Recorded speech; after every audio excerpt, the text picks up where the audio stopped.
Good afternoon, everybody. My name is Donna Fiesel, and I'm your host of Donna's Edge Talk Show, where truth matters. Thank you so much for watching every day, Monday through Friday, from 1 to 3 p.m. Central Time, as I get to ride home with you in the afternoon. It's always a fun ride. If you would like to send an email, by the way, I love your email. Any changes you would like for me to do a little research for you, I'm the geek, so go on ahead and send it on. I'll be glad to do that for you. Send an email to donna@donnasedge.com. That's donna@donnasedge.com. You can find us on television, channel 182 on Charter Communications Abundant Television, found on Roku, Apple TV, and Amazon Fire. And don't forget the podcast, thenewscasters.com.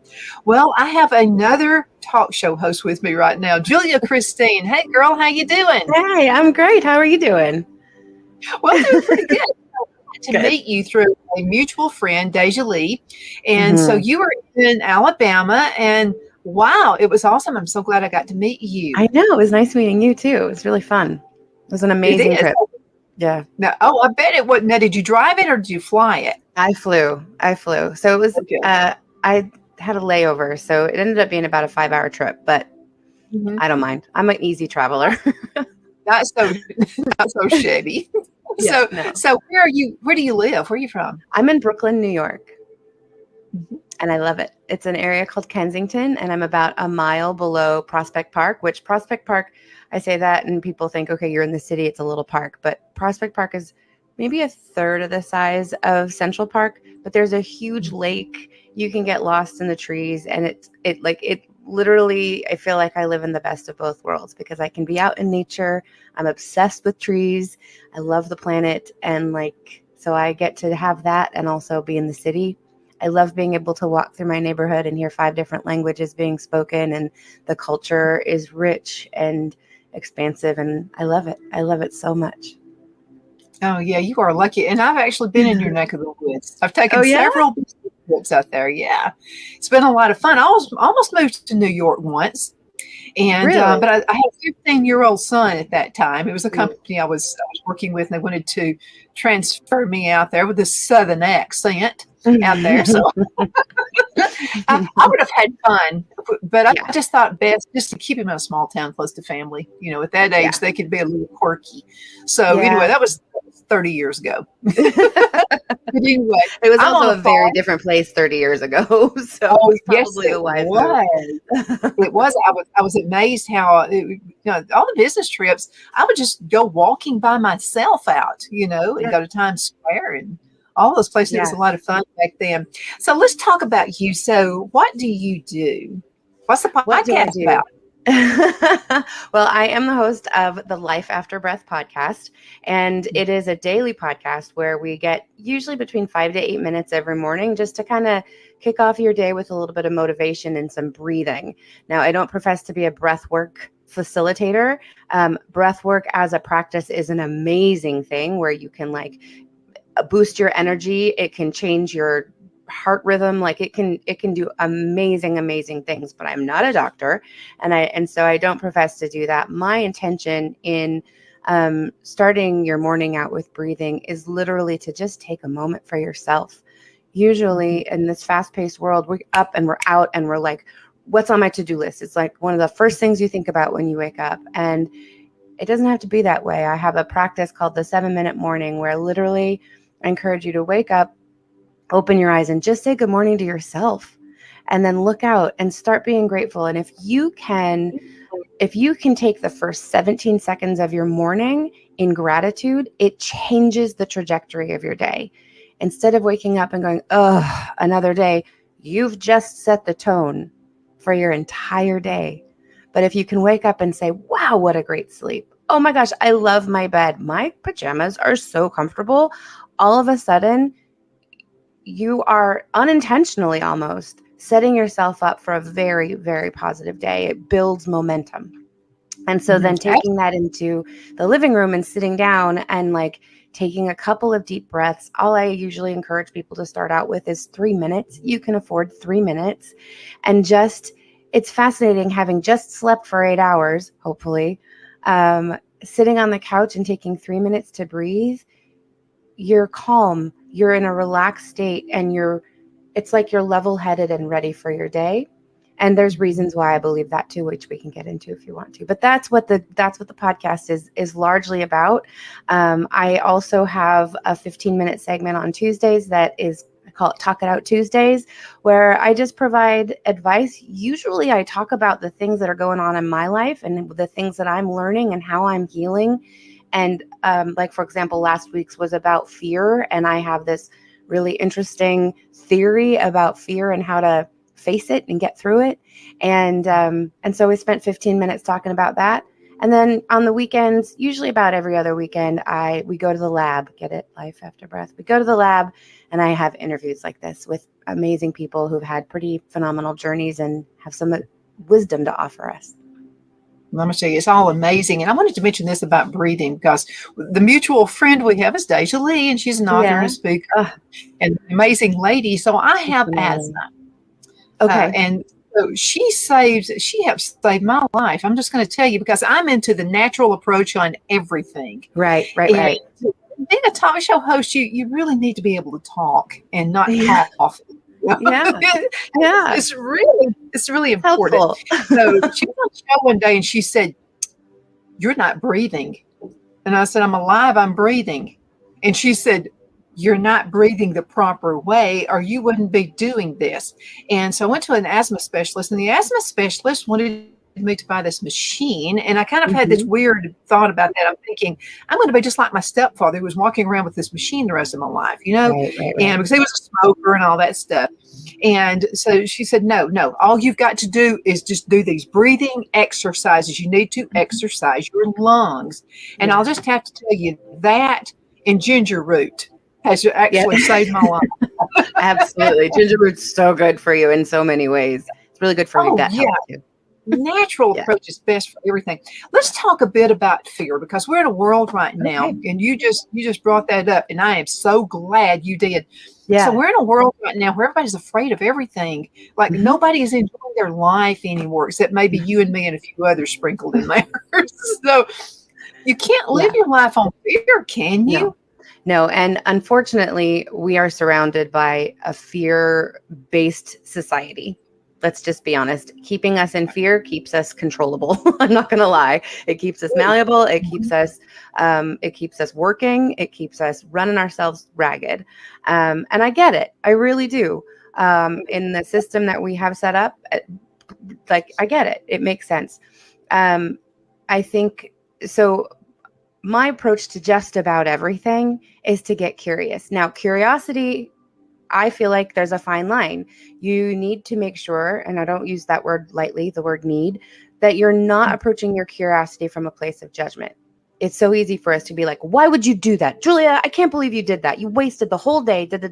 Now all of a sudden asking why is negative. I want to go, I wonder what happened. Why did I need to take the whole day to do nothing? Was I running away? Oh, I don't want to do that thing, so I'm procrastinating and I'm delaying it. Let's look at why I don't want to do that. And now all of a sudden, I call it taking like a 50,000-foot view. And you're taking a step back, almost like away from your life. It's really helpful to take a couple deep breaths and step back and go, what's going on here? Where's this coming from? And so when we start to realize like, oh, I'm afraid of doing XYZ, we tend to, I'm a big vocabulary person. I get really excited about words and the etymology of words and what they actually mean. And I feel like I promise I'm going to get back to fear. We give so much weight to specific words and we say things like, well, I don't want to do that. It's hard. It's too hard. This is hard. I want you to look at that. When you say the word hard, is it hard or are you just afraid of doing it? Is it just new? Do you not want to make a fool of yourself? Or is it really hard? And then you know how to approach it. So when you find something that's hard because you're afraid of doing it, or like, there's a couple of things. The first thing I heard somebody say once that just like, whoa, kind of woke me up was that when we're afraid, like just pretend for a second you're watching a scary movie. What do? You go, and we hold our breath. And the more we hold our breath, the more we stay still in that fear. Whereas if we breathe through it, now all of a sudden we can move through the fear. But my theory came from a journal prompt that I got much earlier this year. And it literally just said, what would it look like if fear was your friend? And I was like, what? I've never heard of that before. So I started writing, and I imagined like, what would I do with a friend? Well, I have my friends over for dinner. So I imagined having a nice dinner with Fear. For some reason in my mind, Fear is masculine. So I'll call him him. But like, he's tall and thin, and like, that's just how I visualize him. And we're over at dinner, and what does that look like? And we're talking things through, and I'm a little afraid of him. So like, there's some trepidation, but we have a nice time and get to know each other. And then he leaves, and I say, okay, see you soon. And I closed the door, and it was like, wait a second. I don't want to see him soon. And then I thought, but I guess it's better if I invite him in than for him to show up unexpectedly.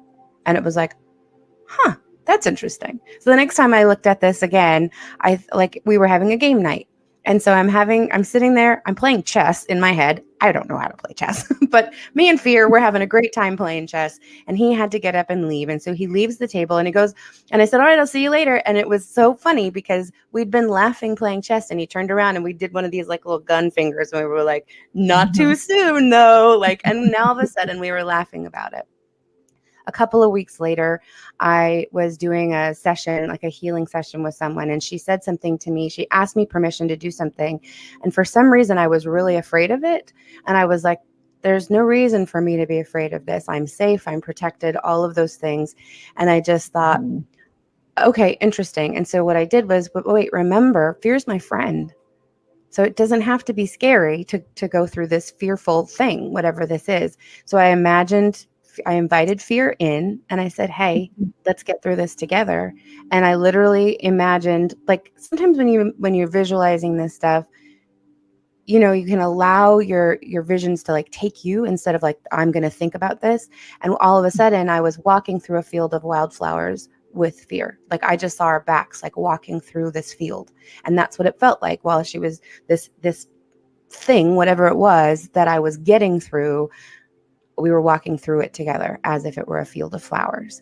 And the fear was gone because I was safe, because I was with a friend, and he helped me get through it. And then a couple weeks after that, I started doing some stuff, which again, we can talk more about, but I was connecting to my inner child, and I have a pretty traumatic childhood. Not as bad as some, not as great as others, you know, whatever. It's my experience. And I didn't remember a lot of my childhood. And I realized that in order to honor that child who experienced that, I needed to remember. And so I did some hard thinking and meditation and journaling, and I remember. And it's hard and it's scary. And I said to a friend of mine, I said, I feel like the floodgates are open, and I'm literally the one standing there, almost like the Red Sea, and both sides are crashing in on me, and I'm just being flooded with water. And she said, well, can you build up a dam so it can just be a little bit at a time? And I was like, no, I got to do this, and I have to do it on my own, and I'm terrified. And then I remembered, but fear is my friend. And so now all of a sudden this image was of me on a rock with this water, just like walls of water approaching me, but literally standing like with one hand on my upper back and one hand on my lower back, totally holding me up was fear. And it was me, and I was by myself, but fear had me. The only reason I got through it was because he was holding me up. And then when I was in Alabama, I realized, okay, now it's time to release the fear. Now it's time to let that fear go. You met him. He's your friend. You know he's your friend. He walked you through some hard times. He full on supported you. But remember, while he was supporting me, he was behind me. He was no longer in front of me. He was no longer by my side. He was behind me. And now I can walk away on my own without him. And all of a sudden, I'm through it. And all of a sudden, I've released it. And I'm whole. And I know that whatever comes my way, when I'm reading through the pop-up book of my life and whoop, pop up comes fear, I can go, what are you doing here? What are we going to do together? And I don't have to be afraid of things that are fearful in my life. The other thing to remember is when something pops up that you're afraid of, take a breath and ask yourself, what about this is within my control? When we look at the news and we see what's going on in the world, or we see what's going on in politics, and wherever we land, those stir up angry, fearful emotions. So let's take a breath and say, what about this situation can I control? Honestly, not a whole heck of a lot. So if I can't change anything and do anything to affect change in the direction in which I feel is positive, why would I put all of my energy into that? Why would I put my fear into that? I don't need to be afraid of something I don't have control over.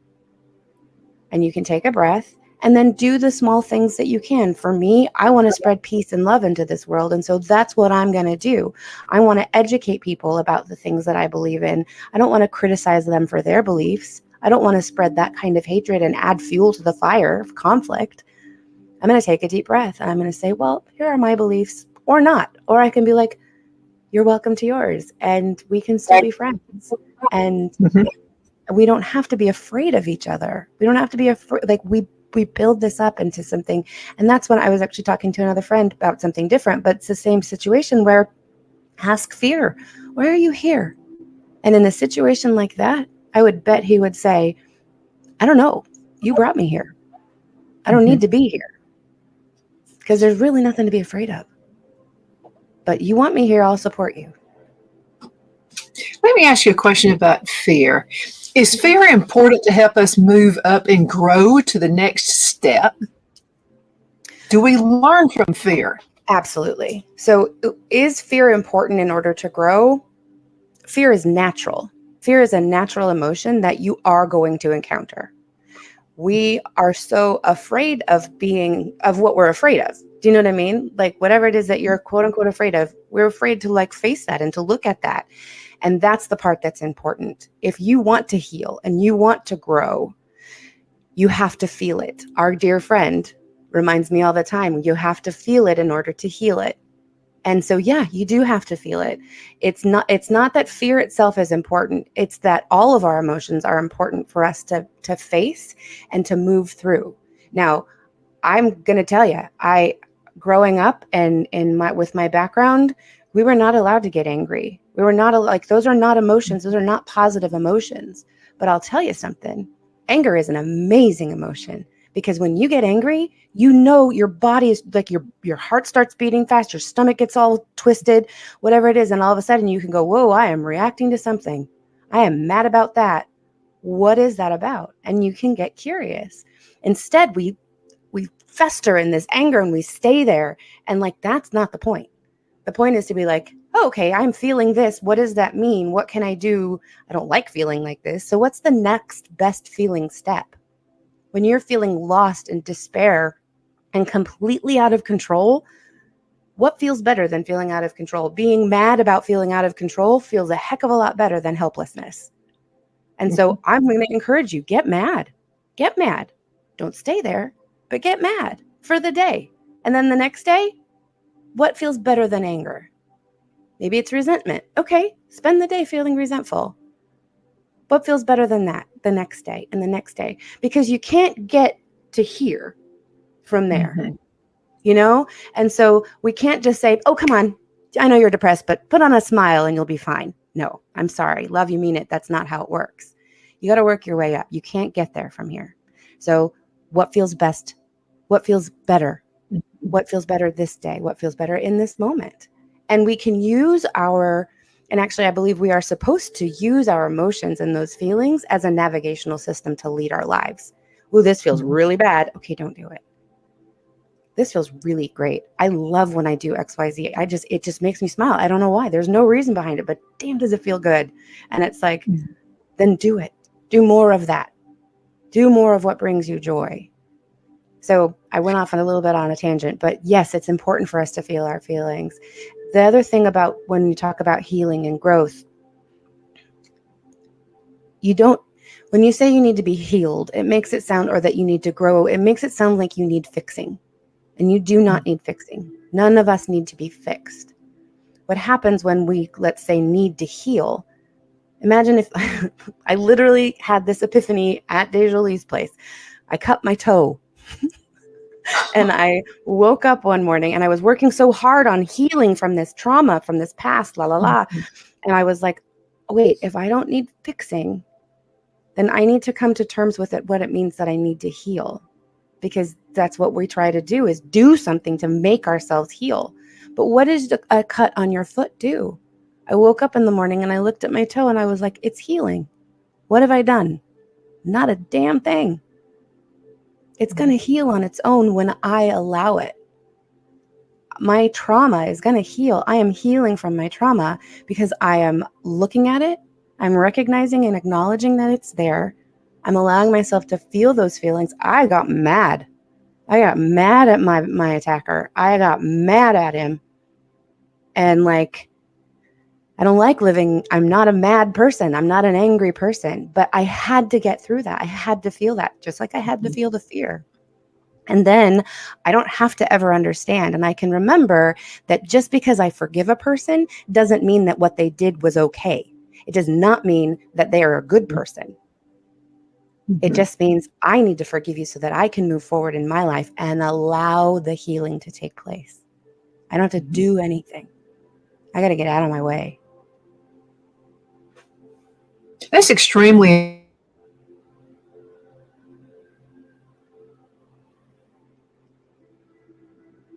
because forces happen. I mean, my and so sometimes I think that puts people like me and you a little more in attune to other people's feelings and why they do things.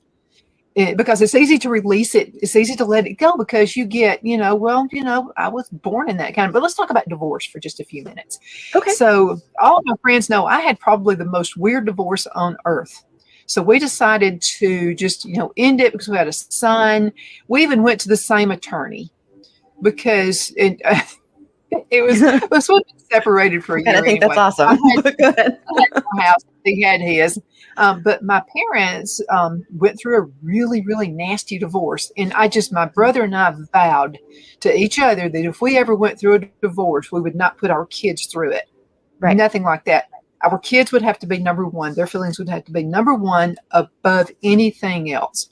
Yeah. So it was just, we just decided, let's just move on with our lives and go to the same attorney. And believe me, in my family, that's unheard of that you would do that because all the family members have nasty divorces. Just didn't want that. I just sit. So let's talk to people who go through divorces and they want to get at the other one. Is all of that necessary? No, of course not. No, I think that, not to be flippant, and of course not. The thing about forgiveness, and I grew up in, I grew up in a traditional religion, and we are told to forgive and forget. We are reminded to forgive, but we so often look at forgiveness as that it's for the other person. And I think that comes from, not to go off on a tangent, but like if you believe that Jesus came here to forgive our sins, then he's forgiving us for us. Do you know what I mean? His forgiveness is for us. Absolutely. But I think that we have that twisted. In fact, I believe very strongly that we have that twisted. If you do a harm to me forgiving you is about me. It has nothing to do with you. And whether you're going through divorce or a breakup or any sort of trauma, an argument with your friend, if you can take a minute to take a breath and pull yourself out and your ego really out of the situation and ask yourself, what's going on? Where's this coming from? What is this about? 9 times out of 10, it's not even about you. It's about their feelings and about how they're interpreting a situation or how they, and that's where the argument comes in, because you are not interpreting that situation in that way. And that's okay. And so when we can get out of our heads that somebody's doing something to you, nobody can make you feel a certain way. Oh, he made me mad. No, you allowed his behavior to make you mad. You did that. And that's a hard one to grasp. That's a hard one to wrap your head around. But when you remember that you are in control of your life and your emotions, that you hold those reins, all of a sudden it gives you so much freedom, because nobody else's behavior has an effect on you unless you allow it. And so if somebody has harmed you, if the divorce is terrible, take a deep breath and ask yourself, what is this about?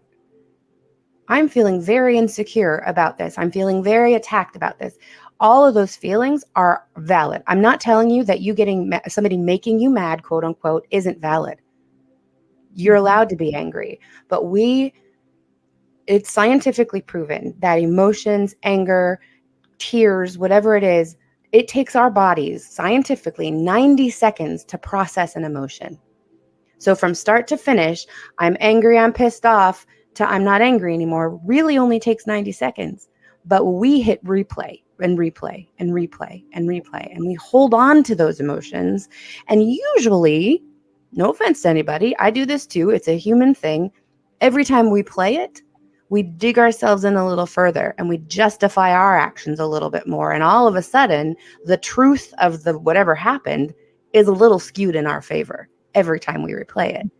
And now we're justified in our anger. And now, and it's like, if you just be like, whoa, this is going on. It's all about consciousness and being aware of these emotions when they come up, so that you can then be like, okay, I'm not going to hold on to this anger, but I'm really pissed off. And if you need another 90 seconds, take it. But then take a deep breath and remember, they are probably acting out of their insecurity as well. They are feeling threatened just like you are. Mm-hmm. They're freaked out and their ego is reacting to the fact that they're no longer in love with this person. And they promised the world, and often their God or the state or the government, that they were going to be with this person forever. They're dealing with that just like you are. And so if we can get out of our way, take a deep breath and look at the situation and be like, I don't want to feel miserable. So how can I pull myself out of feeling miserable? Maybe don't place blame. Maybe realize that, like, for example, the things that happened when I was a child, my mom raised my brother and I from, like, she was freaking 27 and she was divorced and on her own with 2 young children. And she worked her butt off to provide us with an amazing life. And it was hard.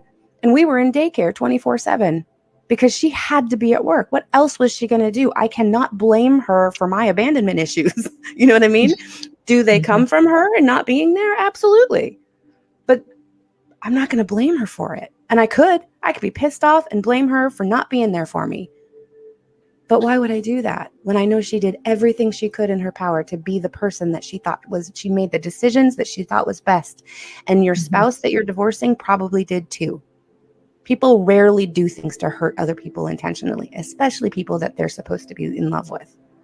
Mm-hmm. So when we can pull our egos out of it and take a deep breath and say, what is really going on? What is within my control? And we try to hold on to things. I use an analogy about control, about like if you go to the beach, or I guess probably the riverbank too. I don't know. I'm a beach city girl, so I don't know. But if you take sand and you scoop your hands, like just imagine scooping a handful of sand and squeezing it as tight as you can. By holding on so tight, you lose all the sand. You lose all of it. It all comes out. You have hardly anything left in your hand because you're trying to control it. And then if you scoop up your hands and you flatten your hands completely, you're going to lose all the sand. So that's why I don't tell people to let things go, because you're going to lose all of the sand. But if you scoop up your hand and you just allow your hands to sit naturally, they end up being kind of cupped.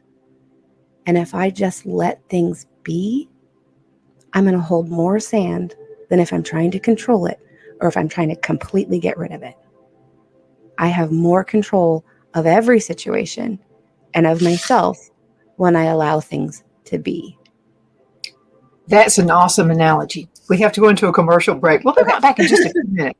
Everybody hanging out. I'm really enjoying this interview. So let's go ahead, cut to break. We'll be right back. Twin City Used Car Sales has been serving drivers in the Northeast Alabama area for years with a quality selection of late model used cars, SUVs, and pickup trucks. On top of our extensive selection and competitive prices, we offer professional auto financing services for used car buyers of all credit levels. Whether you've just begun your search or you're ready to secure your next vehicle, at Twin City Used Car Sales, you will drive away with the vehicle of your dreams. The sales and finance staff at Twin City Used Car Sales looks forward to serving you, and you can apply for financing online before your visit to our used dealership in Gadsden, Alabama. Check us out on the web at twincityyusedcars.com or go by our location at 901 First Avenue, Gadsden, Alabama. We sincerely look forward to serving you.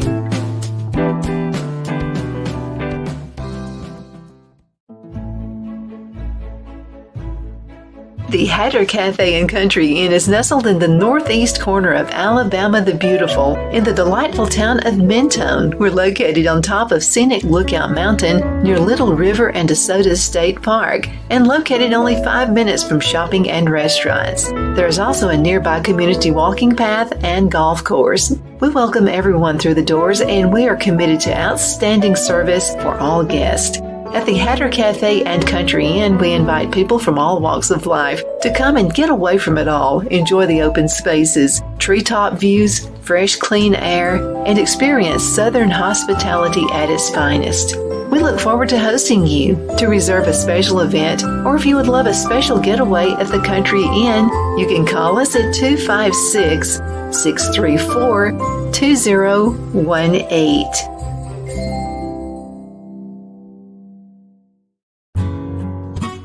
The only place I buy my beef is Lone Tree Ranch in Collinsville, Alabama. Their cattle is born and raised on their ranch, grass and grain fed, and you can feel confident when you serve your family and friends because their beef is all natural and no antibiotics or hormones are added. You can buy whole beef or perhaps go in with family or friends and buy half. Their customer service is number one as they take care of the delivery to their local processor and can deliver to your home for a small added fee. They also offer herd replacement heifers. I always call Lone Tree Ranch in Collinsville, Alabama for my beef specialty recipes and cookouts, and you can too. Food shortages are increasing, so buy local by calling 256-523-6462. That's 256-523-6462.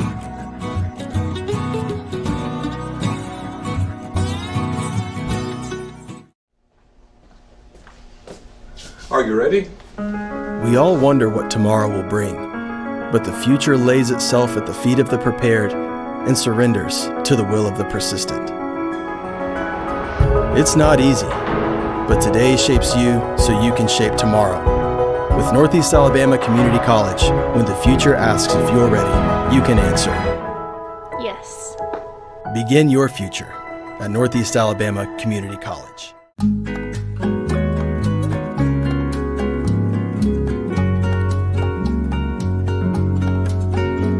At Lamone's Mexican Restaurant, located in Henniger, Alabama, and voted Best Mexican Restaurant of DeKalb County, Alabama 2020, we're here to serve you with authentic Mexican cuisine. Order easily online by going to lamonsmex.com or call 256-657-3999 to place your order.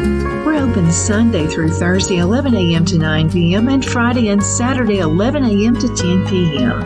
Whether you're celebrating a cozy date night for two or a celebration for a crowd, at Lamone's you'll love our atmosphere and friendly servers. Thank you for dining with Lamone's Mexican Restaurant.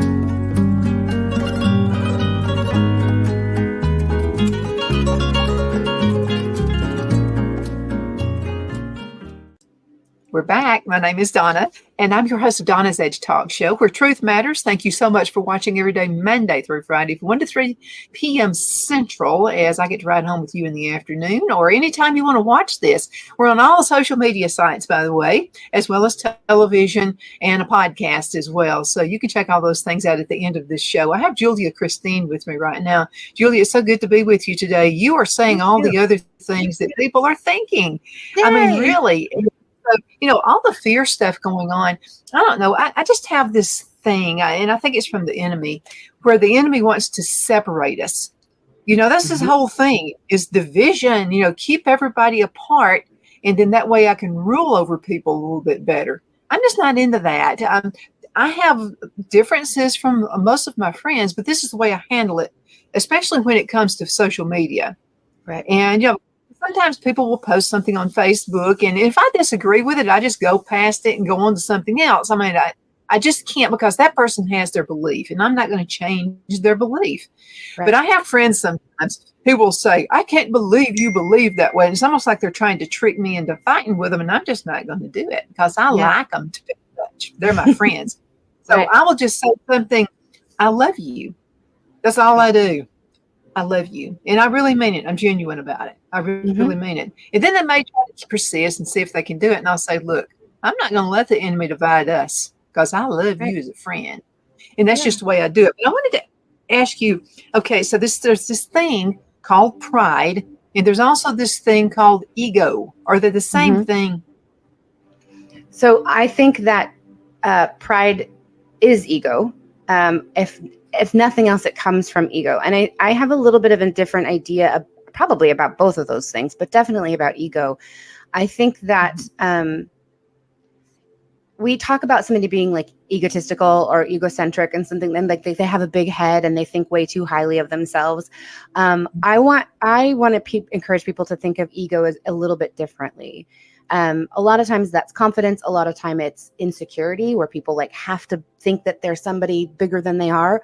But when you see someone or feel someone or have someone in your life who's like egotistical or whatever, remember that that's none of your business. Like that's something that they're dealing with. And like, that's where we go back to that. Like, does this have anything to do with me? No.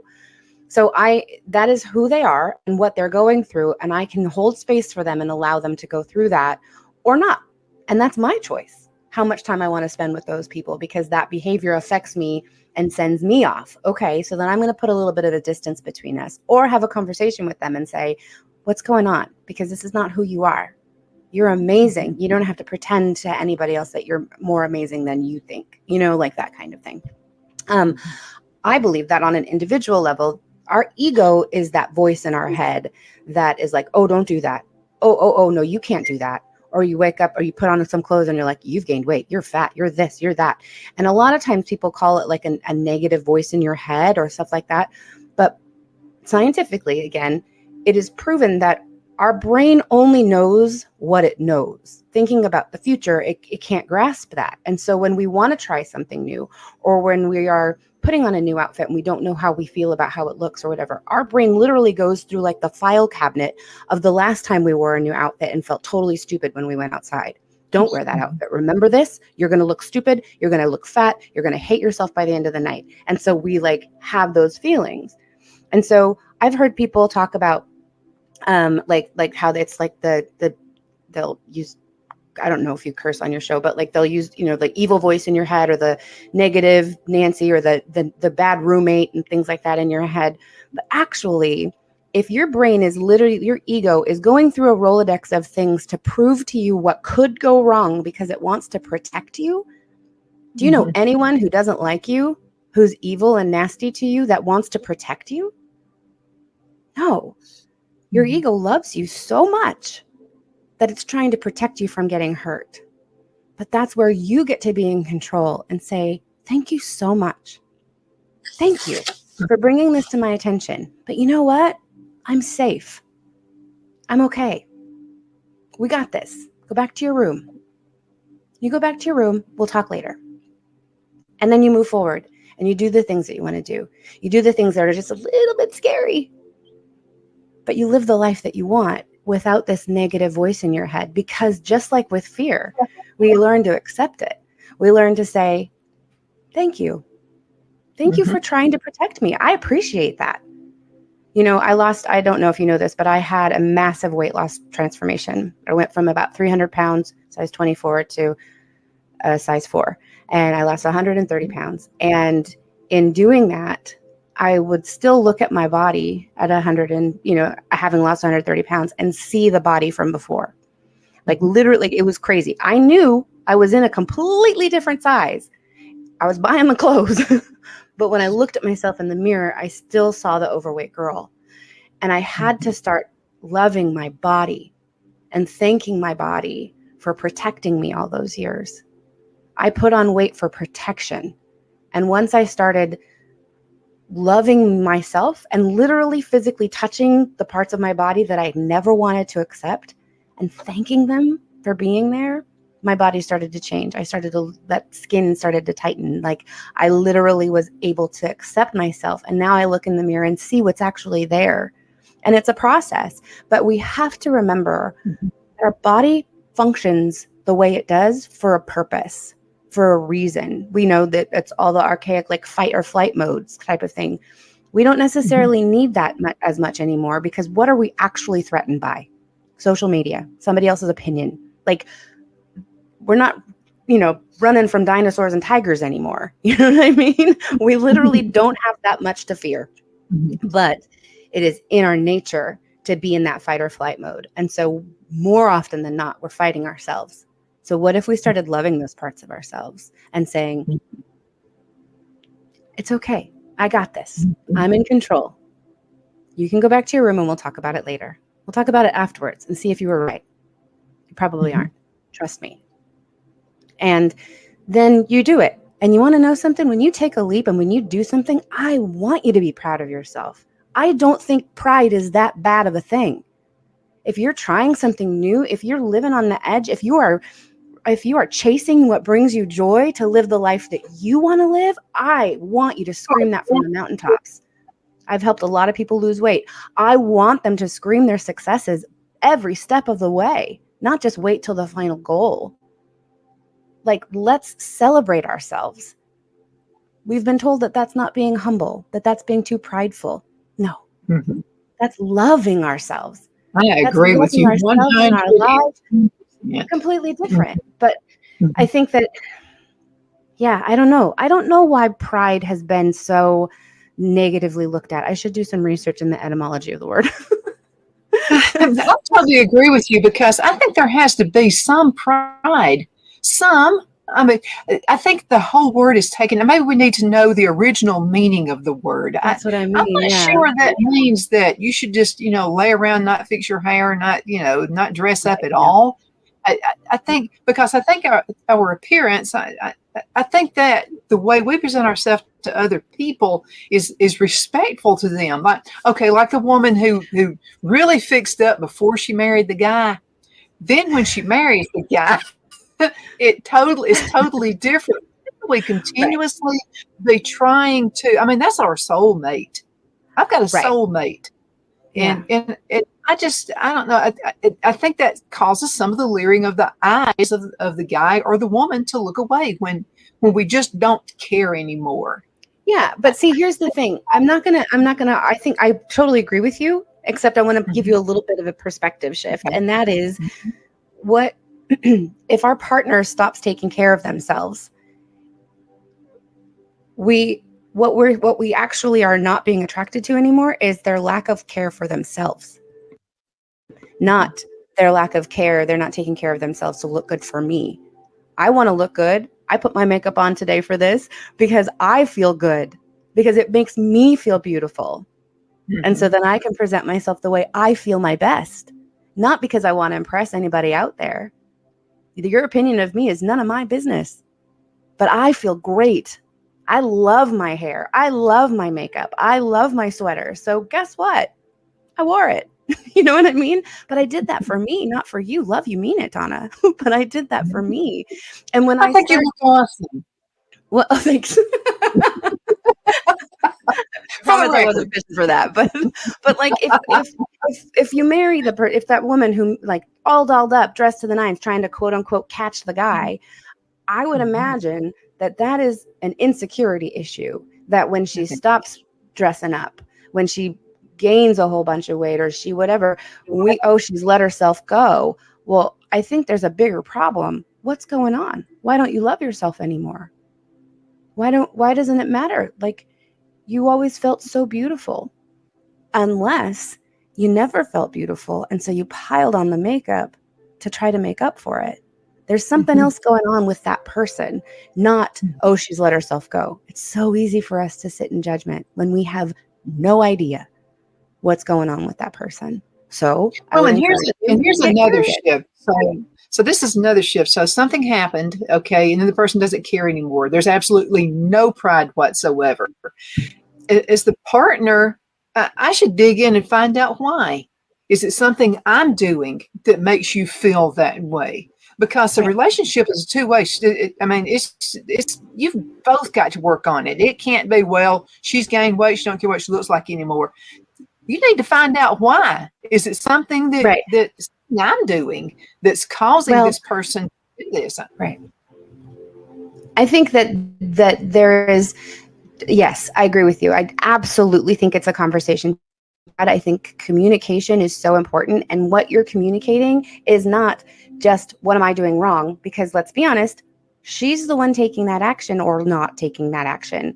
It has nothing to do with you. You can't make someone do something. They get to choose that themselves. So keeping that in mind and saying, what's this about? Okay, this doesn't have anything to do with me, but I care about this person. What's going on? Let's get curious. And then you can say, is there something I can do differently that would better support you, or something like that? Because what you're Right. not doing anything wrong for somebody else to stop taking care of themselves. Now, maybe they need a little bit more support. Maybe Mr. Joe is eating potato chips every night and she can't resist them. And so she's gaining weight. And so maybe if he said, is there something I can do to support you? She could say, yeah, could we stop buying potato chips? I just can't resist them. And now all of a sudden he's like, yes, I want to support you because you're my wife. I'll eat potato chips at work or in my car and leave them out of the house so that you're not tempted by them. That is partnership. That is working support and together. partnership. Yeah. Mm-hmm. So Absolutely. that's supporting one another. Trying to get him to like kale chips. Kale chips are really good. Or Actually, I think my guy doesn't. He's not into kale chips, but anyway, I think they're pretty good. Not the point, but totally. So we have a little bit over 20 minutes left in this segment. So, what are your thoughts about laughter? Is it okay to laugh? I think that laughter is amazing. I laugh all of the time. It's think, wonderful. yes, laugh at yourself, laugh at your mistakes. Like, I actually encourage, I had a client who she had a really hard time because she worked full time. She had 2 very young children and not a whole lot of support from her husband because he worked nights. And so, anyway, all this stuff. So one of her daughters loved, she just could not decide on one outfit. And so she would get her dressed and she would choose this outfit and everything would be fine. She'd go to make breakfast. She'd come back and every single piece of clothing had been tried on, and all of her clothes were just everywhere. And she didn't know which ones were clean and which ones were dirty. And so she would have to do literally this little girl's entire wardrobe of laundry just about every day because she never knew what she was actually what she'd actually put on, what she'd dirtied or anything like that. And she's like, she was so stressed out. She's like, I can't get mad at her. Like, we can have a conversation, but she's just being herself. She's just living her life. And I said to her, I know when you walk into that room and is full of clothing, you want to rip her head off. you want to scream from the mountaintops. And it was causing her so much stress and she couldn't get out of this negative feeling. And I said, I dare you. Just laugh. Just laugh. Yeah, I know it makes me, you have to work, you have to do more laundry, you have to do this again, you have to buy her more clothes, all the things. Just laugh. If you can face a situation that is horrible, that is stress causing, and find something, just one thing to laugh at, it'll change everything. Even if you laugh at the fact that this crazy girl, Julia, told you that you could find something to laugh at.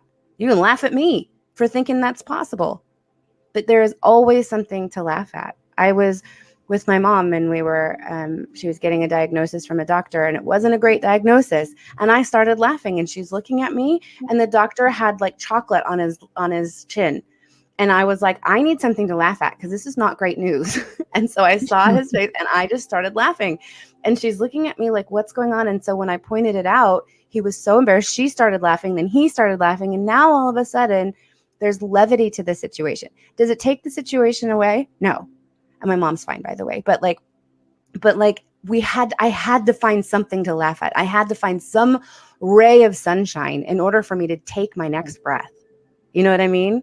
And so when you can do that and literally look for it. And I want to just say that everything that we're talking about is very intentional.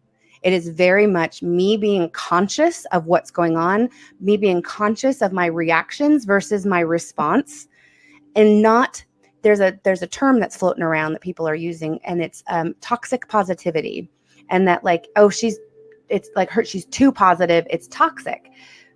It's kind of like when we were talking earlier about putting on a plastic smile. That's the difference between true positivity and toxic positivity.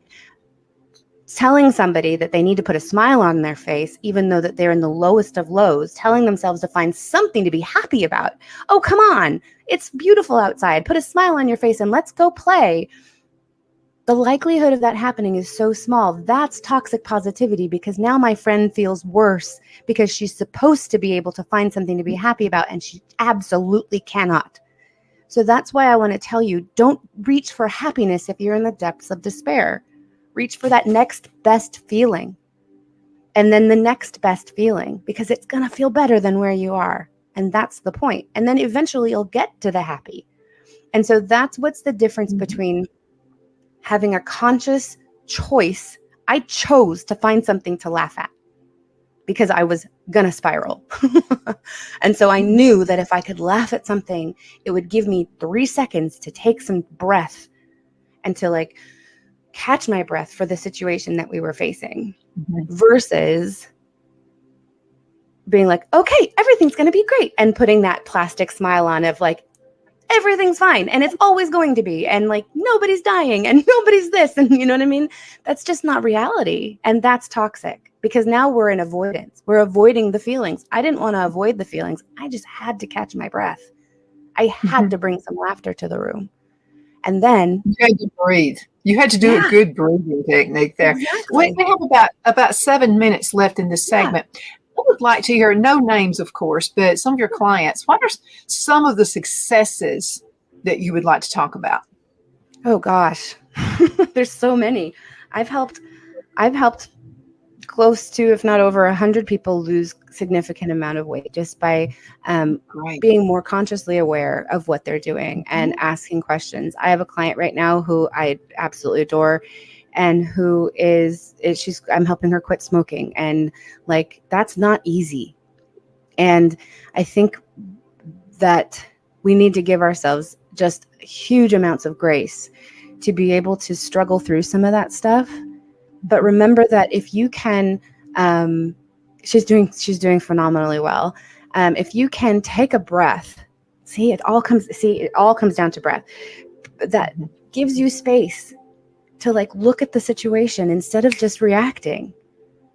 Catch yourself reacting, and it's a practice.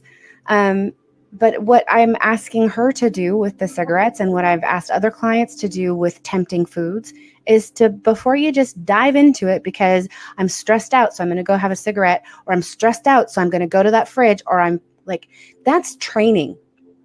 You've trained yourself to do that. Name one rom-com where a woman doesn't go to the fridge and eat a pint of ice cream when she gets broken up with.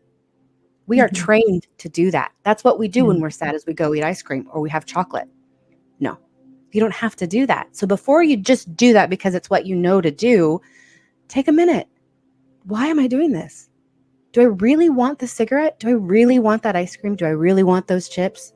Or am I just in avoidance? Or am I craving some comfort? What am I feeling that is driving me to do something that doesn't serve my goals? And you know what? Sometimes the answer is, screw it, I'm doing it anyway. And that's okay. And then I would ask my client and say, how did it make you feel? Well, I felt sick. Okay, cool. Remember that. The next time you go to do that and you're like, I'm doing it anyway, remember, hang on, last time I did it anyway, I got sick to my stomach because I haven't been eating sugar, or whatever the case may be. And so, but it all comes down to consciousness. And this, I'm going to shameless plug here, comes back to why I started my podcast, and why I think that this is so important, is that I use the example of a tree because I'm obsessed with trees, but breathing are the roots of our tree.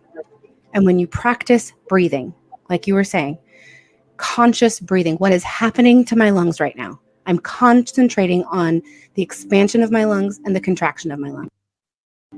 And then,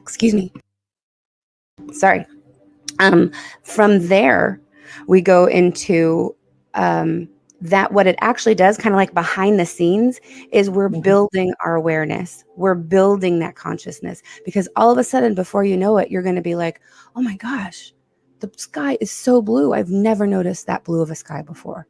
That's a beautiful tree. I drive by that tree every day and I'm only just now noticing it. And we start to be aware of the things around us. We start to be aware of the words we're using when we're talking to ourselves. Most of us speak horribly to ourselves. You would never talk to your child the way you talk to yourself. Why? Why are we okay with that? And so it's all about becoming conscious. And then that allows you to make more conscious choices. And so I know you asked me about my clients' successes. They've had great success, but anybody can have that success when they come into consciousness, when they start to become more aware. And in my opinion, that starts with the breath. You're spot on. Absolutely. How can folks find more information about you, Julia? Sure. My website is juliachristinehealer.com. It is in construction right now, so hopefully it'll be up before this is. And my podcast is Life After Breath, and that's available on any of your podcasting platforms. Mm-hmm. Absolutely. Julia, thank you so much for being on the show with me today. It's been an honor. Thank you. It's been a pleasure. Absolutely. We're going to have to do this like at least once a month. Okay, I'm in. I would love to do that. Absolutely. Okay, folks, we're going to have to call it a day. Thank you so much for watching Donna's Edge Talk Show, where truth matters. And you can find us on television, channel 182 on Charter Communications, Abundant Television, found on Roku, Apple TV, and Amazon Fire. And don't forget the podcast, thenewscasters.com. Don't forget to check out Julia as well. Everybody, thank you so much for being with us. Hope you have a wonderful, wonderful rest of the day. My Towels solved a problem that we've all had with towels. You go into the stores and they feel lotiony and soft, but then you get them home and they wind dry you. That's why I made My Towels. They actually work, they're soft, and they absorb. And now I'm excited to announce 2 brand new lines of My Towels. What makes them the best towels ever is they're now made with 100% long staple Shapir cotton. This is a combed ring spun cotton that makes My Towels even softer and more absorbent than ever. And now you get a 6-piece set for an amazing introductory sale price as low as $29.98. So go to MyPillow.com or call the number on your screen. Use your promo code to get My Towels for only $29.98. Or you can get my designer premium line for just $20 more. Either way, you save 50% now on all My Towels. They actually work. What a concept. This offer won't last long, so please order now. MyPillow.com. At Liberty Bank, we're all about community, whether it's to help with a charity fundraiser or help families in need. Toys at Christmas or a local football team, we're here for you. You see, we realize the importance of family. Sometimes it's to build a new home or necessary home repairs. We're here for you. If you like the feel of a small town bank with all the conveniences of a big city bank, we're here to serve you. You will find us at any of our convenient locations in DeKalb, Marshall, Etowah, and Blount counties in North Alabama. You can call and speak with any of our friendly staff at 256-659-2175 or check us out on the web at libertybankal.com. And thank you for your support of our community. Member FDIC, Equal Housing Lender.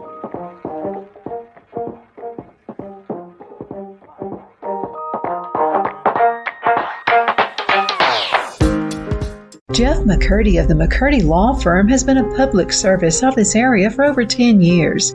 McCurdy, a member of the Henniger City Council, serves as prosecutor for the town of Sylvania and was named public defender for the city of Rainsville. The McCurdy Law Firm is located at 17326 Alabama Highway 75 in Henniger to better represent his Jackson and DeKalb County clients. If you need to be represented by a true public servant with proven success, call Jeff at 256-996-8701 or send a private email to mccurdylawfirm@gmail.com. No representation is made that the legal services performed is greater than the legal services performed by other lawyers.